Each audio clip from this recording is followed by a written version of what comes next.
Hey everybody, this is my third blog. So this week, I'm gonna try to go over a few things first, and then we'll get into the meat of the discussion. First of all, I'm gonna address Halo Reach. It looks like the best Halo ever made, but I don't care. I don't own an Xbox, and everybody who bought it, good for them. Looks like Bungie didn't actually made a story that made sense and was actually looks decent, not a convoluted piece of crap like Halo 2 and 3 were. I personally played the original Halo trilogy. I don't own them, but I played them co-op with my friend Nate, who's now watching the blog. Yeah. I thought, they're good quality games, but they never got to the point of epicness that they get judged by now. Personally, I think there's a lot better first-person shooters out there, especially, that deserve a lot better praise. But that's another episode. Just thought, I didn't want to make a whole Halo episode, so I just thought I'd mention that real quick, what I thought of the game. I haven't played it yet, but the whole Halo thing going on, just thought I'd mention it real quick. One other thing, anybody who's watches me or looks at my stuff on Facebook, I left a comment about Parasite Eve 2 and how games today just aren't the same, and I think that's gonna help for discussion today. A lot of the things that I really wanted to address is that survival horror is dying as a franchise, and it is as a thing, as its own genre. It's something that's kind of getting overshadowed by action games nowadays, because everything nowadays in gaming has to be streamlined to appeal to a wide audience, and that's because of financial concerns. And so, there's a lot of reasons in gaming why it is gaming's much more of a business than it used to be. It's always been a business, but well, not always, but it's always been somewhat of a business, and so now it's seen that products nowadays, they're much more concerned about making a profit, making sure it does well, so the employees get paid. And I've got no problems with that, but it's sad to see the way gaming's going in a lot of ways, and I might just make a full-on episode about this issue, but I want to use Parasite Eve as a reference here, because today's topic is Dead Rising. I just picked up the second one, right here. I have not put it in yet.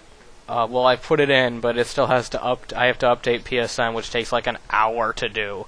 So I'm actually going to do that right now. And so what I'm going to do is I'm going to talk about the first one a little bit, and how it is extremely influential, what it means to gaming, and how it quite possibly is the only truly, what I think is probably one of the only true innovational games in gaming this generation. And I have my reasons for that, and they're pretty good.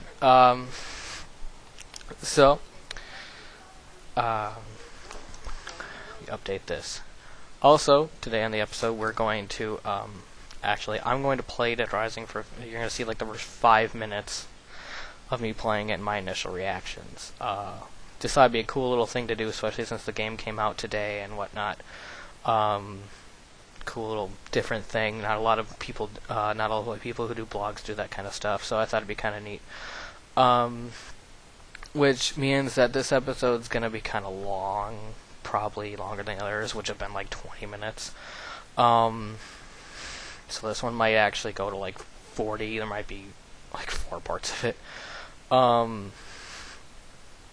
So brace yourself, take breaks, make a sandwich, eat that while you watch it. It is going to be kind of a long one, but where do I start? Dead Rising.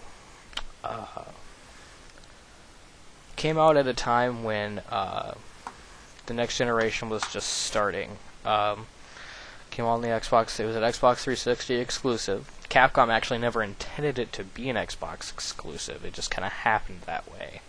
So a lot of people saying that, they're in bed with Microsoft or something. That's the reason why. No, that's not why. It actually had to do with hardware problems and conversion problems, as I've read. And for these shows, I actually do some research. I did some for Dead Rising here, and it's not all just personal opinion. Why on earth is Dead Rising that good? Okay, so Dead Rising, anyone who hasn't played the game, it's, to say Capcom's words, it's a survival horror sandbox action comedy game. That's pretty much, I think, in the header for Dead Rising 2, what they said is its genre. That's what it is. And for the most part, Dead Rising is all of those things. Sorry, I gotta update the PS3 here.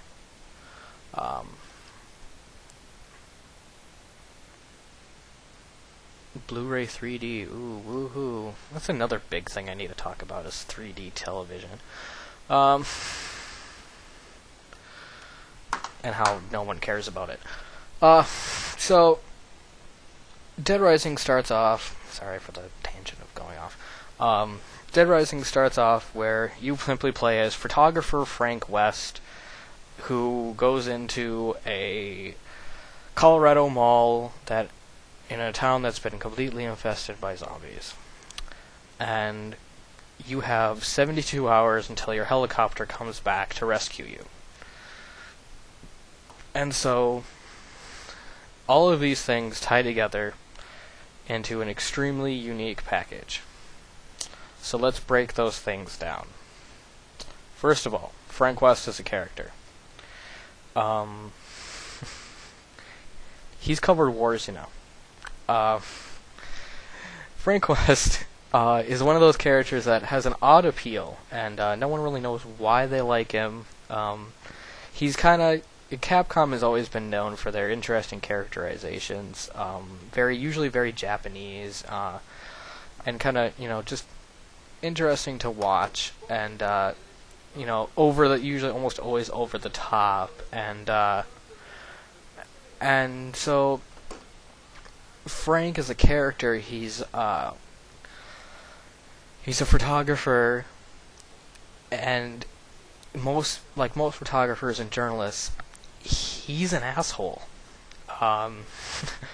And I think that's why I never liked him as a character, but now I begin to appreciate him ironically. And his lines are deliciously cheesy, just like the one that everyone quotes, I've covered wars, when asking for a gun from a NSA, or Department of Homeland Security agent. It's an infamous line, and it's what everyone remembers him by. So this adds the complexity of Dead Rising. Dead Rising as a game is a sandbox game similar to that of Grand Theft Auto, and but is technically nothing like Grand Theft Auto. It's a game that borrows a lot of concepts from other areas, but also integrates a lot of its own unique concepts. That's what I think makes Dead Rising so innovative. First of all, you have to look at all the things that break him up.